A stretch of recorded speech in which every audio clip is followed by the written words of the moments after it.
Welcome back to Lakers News Fan Report, where we bring you the latest and most exciting sports news every single day. And today's story. Oh, this one's got fans fired up, frustrated, and still hopeful. Because what if I told you that despite how bad things looked in Game 1, despite the energy mismatch, the defensive lapses, and the shocking stat lines, this might not be the end? In fact, what if Game 1 was exactly the wake-up call the Lakers needed? Let's talk about it. So yes, the Lakers dropped Game 1 to the Timberwolves. And not just dropped it. They got smacked. Outplayed in nearly every category. Out-hustled. Outshot. Outcoached even. NBA Twitter exploded with the usual doom and gloom narratives. This series is over. LeBron's done. Fire Darvin Ham. You've heard it all before. And maybe if you just looked at the box score or watched that dismal second quarter, you might even start to believe it. But is that really the story here? Or is it possible, just possible, that what we saw was a one-game anomaly, a punch in the mouth that sets the stage for one of those classic LeBron-led comebacks? Let's rewind. The game began with the Timberwolves playing like their lives depended on it. And maybe they do. After all, they've been itching to prove something all season long. With Ant Edwards leading the charge, Minnesota came out swinging. Transition buckets, offensive rebounds, second-chance points. You name it. The Lakers? They looked like they were still warming up. It was physical. It was fast. And it was ugly. The Wolves had 25 fast break points. 25. That's absurd, especially considering they were bottom 5 in that category during the regular season. And on top of that, 23 second-chance points. That's playoff suicide. You don't win games like that, not in the postseason, and certainly not on the road. But here's where things get really interesting. Because we've seen this before. No, seriously, we literally have. The Lakers, under LeBron James, have made a habit out of losing game once. Remember 2020? They dropped the opener to Portland in the bubble, and people started asking whether Dame was going to send them home early. We know how that ended. Then they lost Game 1 to Houston, same story. And what about Luka Doncic? The guy is 2-7 in Game 1s. And yet, he's won more than half of those series. So what does that tell us? It tells us that Game 1 isn't the death sentence Twitter wants it to be. It tells us that experience matters. That adjustments will be made. And more importantly, it tells us that this series is far from over. Now let's dig into what exactly went wrong and what needs to change for the Lakers to bounce back. Let's start with the defense. One of the most glaring issues. Overhelping. The Lakers have been flirting with this problem all year. And while their help defense is usually calculated and effective, in Game 1, it was a disaster. Guys were flying off shooters, trying to close gaps that didn't need to be closed, and giving up wide-open threes in the process. According to Keith Smith, of the Timberwolves' 21 made threes, 27 were classified as wide open. 15 more were considered simply open. That's 42 of their looks coming with virtually no defensive pressure. And guess how many threes the Lakers forced into tight coverage? 0. Not a single one. That's a system failure. And it's something Darvin Ham and the coaching staff must address heading into Game 2. Overhelping can't be your identity, especially against a team that thrives off rhythm perimeter shooting when they're confident. So what's the fix? It starts with discipline. Trust your man-to-man defense. Know who you're helping off of. Don't abandon shooters like McDaniels, Conley, or Reed. These guys aren't just random role players. They're pros who will burn you if you disrespect them. And they did. Now let's flip to the offensive side of things, because believe it or not, the Lakers had some bright spots. Luka Doncic looked phenomenal early on, especially exploiting Rudy Gobert in pick and rolls. In fact, that seemed to be the only offensive set that consistently worked. Luka scored 16 in the first quarter, repeatedly forcing switches, getting Gobert out on an island, and making him pay. Gobert was so ineffective in that stretch that he had 3 fouls by halftime and neutral plus-minus despite the Wolves winning the half. So, why didn't the Lakers keep going to that? Why didn't they double down on what was working? And more importantly, why did the rest of the offensive game plan feel so undercooked? Austin Reeves, for instance, was barely involved. He took just 6 shots in the first half, made 1. LeBron? Largely passive, especially in the first half, where he barely touched the ball in key stretches. And Jackson Hayes, who might have helped with the rebounding and rim presence, saw just 6 minutes on the court. Is it possible the Lakers got too cute? That they were overthinking the game plan instead of trusting what's worked all season long? Fans are starting to wonder, where's the three-man action between Luka, LeBron, and Reeves that gave defenses headaches late in the regular season? Where's the horn set, the triangle influence, the creative looks that made them so unpredictable? Could Game 2 be where they bring it all back? Some insiders believe that Darvin Ham is already drawing up wrinkles in their sets, ways to isolate Luka without needing a Gobert switch, options to get Reeves going off-ball, and ways to get LeBron attacking downhill more consistently. If they execute even half of those adjustments, Game 2 could look very different. And then there's the intangible factor: energy, intensity, fire. You heard it from J.J. Redick. You heard it from LeBron. This wasn't just a schematic failure. It was an effort failure. And that's harder to accept. Because if there's one thing that kills momentum in the playoffs, it's complacency. The Lakers looked tired, disconnected, almost like they expected to win. And the Timberwolves? They came to fight. But maybe that's exactly what the Lakers needed. Maybe this loss will snap them back into focus. Maybe the film session was uncomfortable. Maybe the locker room got loud. Sometimes a gut punch loss is the best possible motivator. So now we ask the question, is this the beginning of another classic LeBron rally? Is Luka Doncic about to prove why the Lakers brought him in to be that guy in crunch time? Will Reeves bounce back? Will Darvin Ham make the adjustments?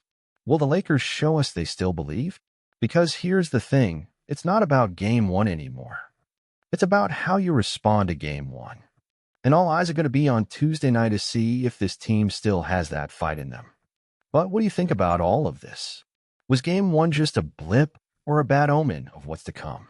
Do you believe this team still has what it takes to make a deep playoff run? And what changes do you think need to be made in Game 2? I can't wait to read your thoughts in the comments below. And the Lakers as a whole, they've got pride. This isn't some inexperienced roster that's just happy to be here. These are veterans, champions, guys who've been through battles. D'Angelo Russell knows he has to step up. Rui Hachimura knows he needs to be more physical. Even guys like Taurean Prince and Gabe Vincent, players who didn't get major minutes, might be called upon to shift the tone in Game 2. We also need to talk about Anthony Davis. He was, at best, quiet in Game 1. For someone who's supposed to be the anchor on both ends, his presence didn't match the moment. But here's the silver lining. AD usually responds. He hears the criticism. He knows the spotlight is on him. And historically, when the noise gets loud, he gets louder. If there's ever a time for him to dominate the paint, it's now. Because that's the real battleground in this series, the interior. Minnesota outmuscled LA in the paint, not just with Gobert, but with guys like Naz Reid and Karl-Anthony Towns crashing the boards. The Lakers need to flip that script. They need to own the glass, win the paint, control the pace. Slowing down Ant Edwards is another massive priority. He looked unstoppable in stretches. His shot creation, his transition speed, even his swagger, it's contagious. If the Lakers can't make him uncomfortable, they're in trouble. But if they can force him into contested jumpers, if they can take away his first step, if they can throw multiple looks at him, then suddenly the Wolves don't look so fearless. Let's not underestimate the psychological aspect of this matchup either. The Timberwolves came into Game 1 with nothing to lose. Now they've tasted blood. They've got confidence. But that cuts both ways. With expectations come pressure. Game 2 is no longer just a go-prove-yourself moment. It's a can you sustain it? Test. And that's where veteran savvy matters. The Lakers can weaponize their experience. They can shift momentum with one good quarter. One defensive stand. One burst from LeBron or a scoring flurry from Reeves. That's what playoff basketball is all about, momentum. And right now, the Lakers are hungry to take it back. The coaching battle is heating up too. Chris Finch made all the right calls in Game 1. He saw the Lakers overhelping and exploited it. He trusted his bench and got huge minutes out of Nickeil Alexander-Walker and Kyle Anderson.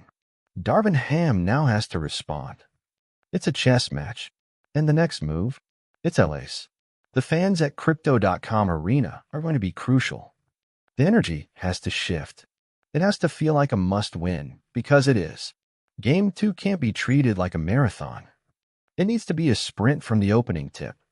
Crowd needs to be loud. The team needs to feed off that. There's also something to be said about urgency. If the Lakers start slow again, they're in real danger. You can't give Minnesota another chance to build confidence. You need to punch first. Set the tone. Make it physical.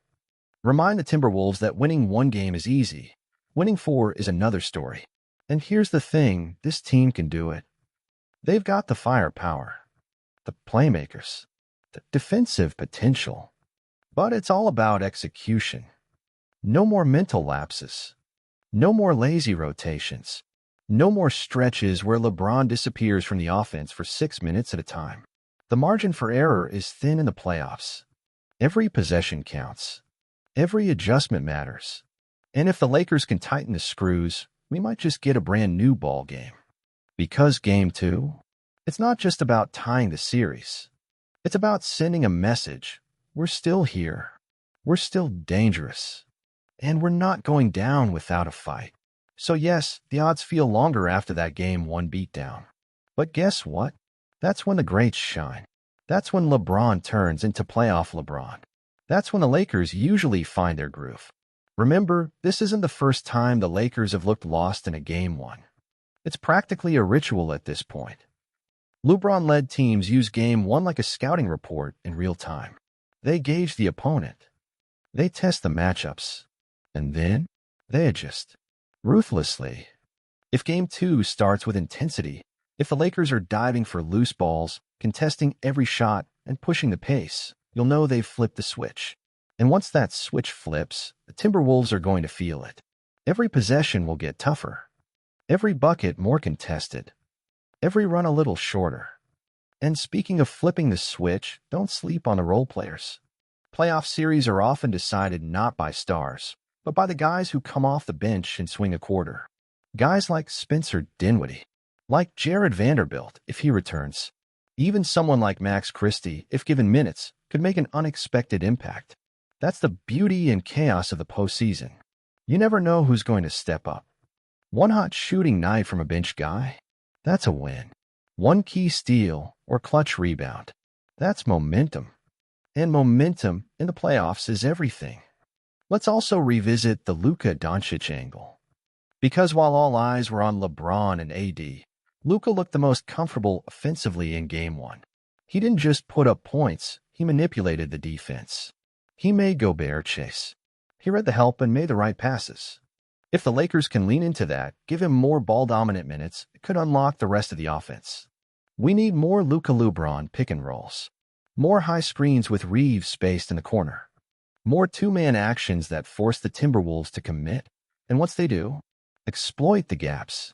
Because this Lakers team isn't lacking skill. They're lacking rhythm. And rhythm comes from repetition.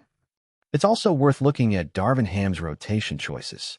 There were moments in Game 1 where it felt like the Lakers had no identity on the floor.